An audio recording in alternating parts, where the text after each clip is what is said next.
I know you guys really, really like it when I do product reviews, and this is what I'll be reviewing. The GoPro Hero 9 Black. I just love this camera so much, and I want to tell you my thoughts on it.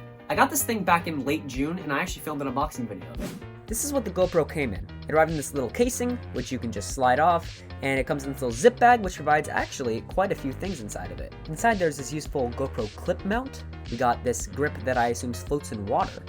We have 2 identical GoPro batteries, some general GoPro stuff, got a 32 gig micro SD card, and of course, the camera itself. And just listen to this.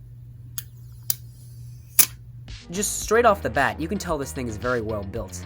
It feels very dense, but also light, so you can carry it around. It feels more tactile than other GoPros. I like it. Now let's talk about some upgrades that you'll find on the Hero 9. Number 1, they got a giant sensor now, which means they can film in 5K at 30 FPS, which is crazy. That's like over 14 megapixels in every single frame. I don't think I'll ever use 5K, because that's kind of ridiculous. But hey, they got 5K, I'm not complaining. As well as 5K footage, they got 20 megapixel photos now, which is also ridiculous. Bro, why I got the world's loudest crickets? Can you shut up? There's an estimated 30% more battery life, you can tell because it's a slightly bigger battery than the Hero 8 or the 7. Also, apparently it does better in the cold, but I haven't been able to really test that. Finally, they've updated their Hyper Smooth from 2.0 to 3.0. You could tell the difference, but it's not super profound. But as soon as you're doing the really heavy stuff, yeah, Hyper Smooth 3.0 is ridiculous, and it's just great. But dude, 5K video recording, 20 megapixel photos, this is ridiculous. But of course, they didn't just upgrade features, they added features too. The most obvious feature that they added is the front-facing display. And let me tell you, this thing is a godsend, especially if you're a vlogger, because now, just doing this, you can tell if you're getting a good shot or not. That being said, it is a little bit janky because it's the first iteration of this, but hey, I'm not complaining. It's a front-facing display, and I'm sure it'll get better in future models. They also added horizon leveling, which I think is awesome. So that means you can just rotate your camera, albeit if you don't get past a certain point, and it'll just stabilize it and make sure it doesn't rotate. Although if you go too far, it'll give up and then just rotate it as well. You can also turn this feature off if rotation is what you're going for. But that is a good segue to the Max mod, which is something they announced in tandem to the GoPro Hero 9.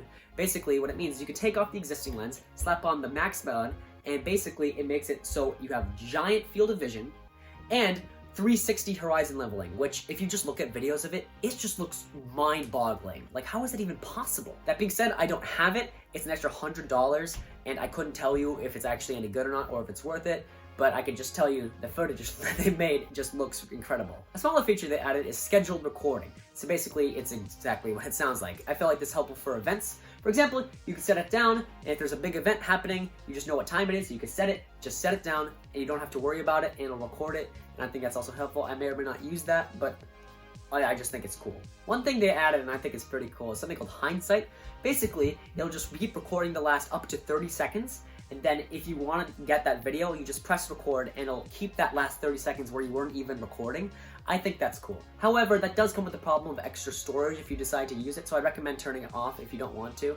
And also, storage can get ridiculous when it comes to GoPro footage, so you might just want to turn it off when you're not using it. But I just think it's a great feature, especially if you're trying to do something that takes many tries or want to record, I don't know, trick shots or something. That could be really helpful. Finally, I'm not sure if this counts as an extra feature or just an add-on to an existing feature, but they made time warp better in that you can adjust how fast your time warp is from the camera itself, and it records audio after you put it into real time. For example, I could record a time lapse of me walking, then put it in real time, and then me holding it up, and then I could just talk to the camera, not have to worry about audio or anything, no cuts needed, and I just think that is super helpful.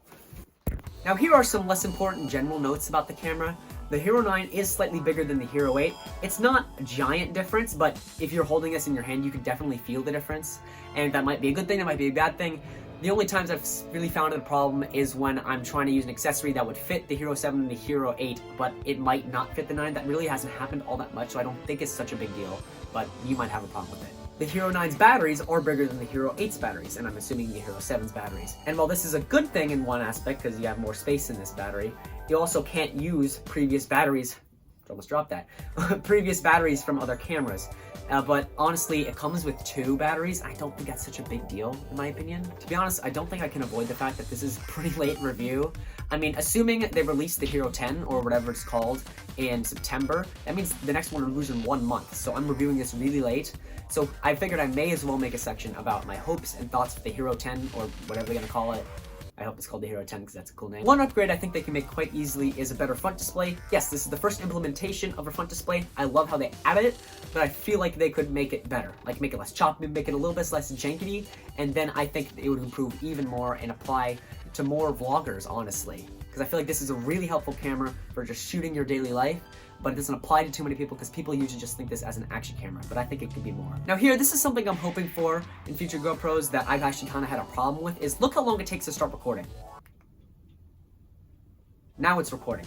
I know that doesn't look like a lot of time, but like it's not instant, and I prefer it to be instant because let's say you're trying to film something, especially because it's an action camera, you might miss something. And starting from a powered off GoPro takes even longer. Look at this.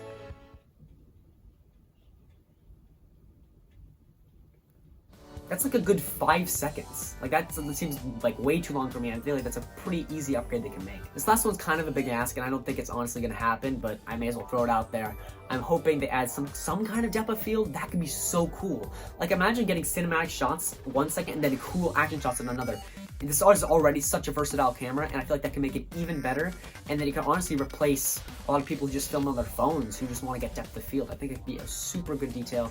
I'm hoping to see that in the future. So my final thoughts on this camera is that I love it. I love this camera. I feel like it's a great upgrade from the Hero 8. If you already have a Hero 7 or a Hero 8, you can stick with that and not have to worry too much about new features. Although, I guess we don't know about the Hero 10 yet. I'm excited for that though. This video was a lot of fun to make. Like, I love doing product reviews and stuff, but to be honest, I don't get tech all that much. So every time I get tech, I try to make a good like review of it, but it has to be like an actually good piece of tech. I also haven't been filming much. I apologize. I've been doing some stuff, like for example, I've redone my room pretty much completely. This is where I'm going to film all my next product reviews, and I think this could be just a really good location for me to put my stuff in. But I love doing tech reviews, and I'm happy you guys love it. Thank you guys for watching. Have a great day. Bye!